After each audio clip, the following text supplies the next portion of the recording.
My name is Travis Wagner. This is my build for BrickCon 2017. A little bit about the build. Took a little longer than a year, or about a year to make. We got two opposing sides. We have the Germans and the Russians.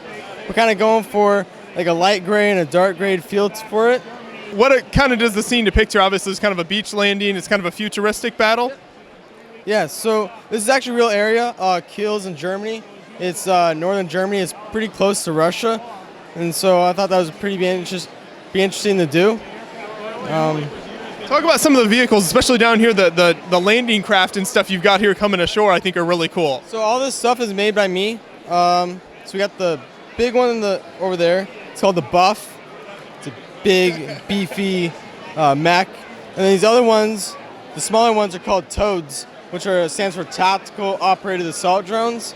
So it's going for, the drones are not mechs, no one's operating them. Kind of going for that too. And then the landing crafts, they just support the troops coming up.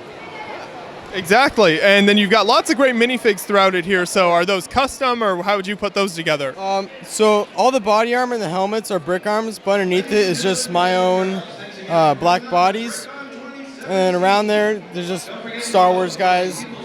Most of the people are the Rebel troopers because they look pretty good for the mock that I was building. And take us through some of the rooms you've got back here, kind of in the German base. All right. So in here I got the barracks. Kind of make it look like they left their stuff in a hurry. Little socks, some other guns. Then here we got the armory. It's not full of guns because all the stuff's out there being used up. Then we got the workshop back here working on two robots that would go out there and fight after they be fixed up. And then over here we have the medic lab where all the people from the battle are coming back to get help. And I love you've got some cool bunker designs here as well. How'd you kind of come up with those? What's some of the pieces you used there? Just a lot of curves. It actually just comes off. And then inside is just that. I wanted to have a detailed interior, so if someone were to have it as a place set, there'd be that ability to do that. Exactly, that's really impressive. And then I see you kind of went with the technique of building a base around the whole build. How'd you decide to do that? I wanted to have something that really defined it, so I put a border around it to make it look like a diorama. A lot of modelers, they have these dioramas around their structures, so I thought it'd be very cool to put a border around it to give some look to it. And one thing I like is the way you did the trees here. Talk about that technique and how you got that.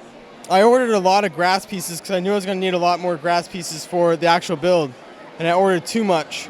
And so I was just going around, and I had a lot of these bricks with the 4 studs on the side, so I just messed around with them, and I made these trees up.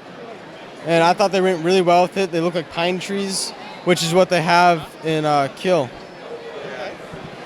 Yeah, that works really well. When you move this to show, does it break down into sections as you can set it up easier? So this breaks down the middle, and it's split into 2 parts. That breaks out, and it just splits into big 48 by 48 blocks. Well, good stuff, and I love what you've done with kind of the futuristic warfare here and everything. Your vehicles look awesome. I think it's a great layout, so thanks for talking to me about it. Thank you. Thank you.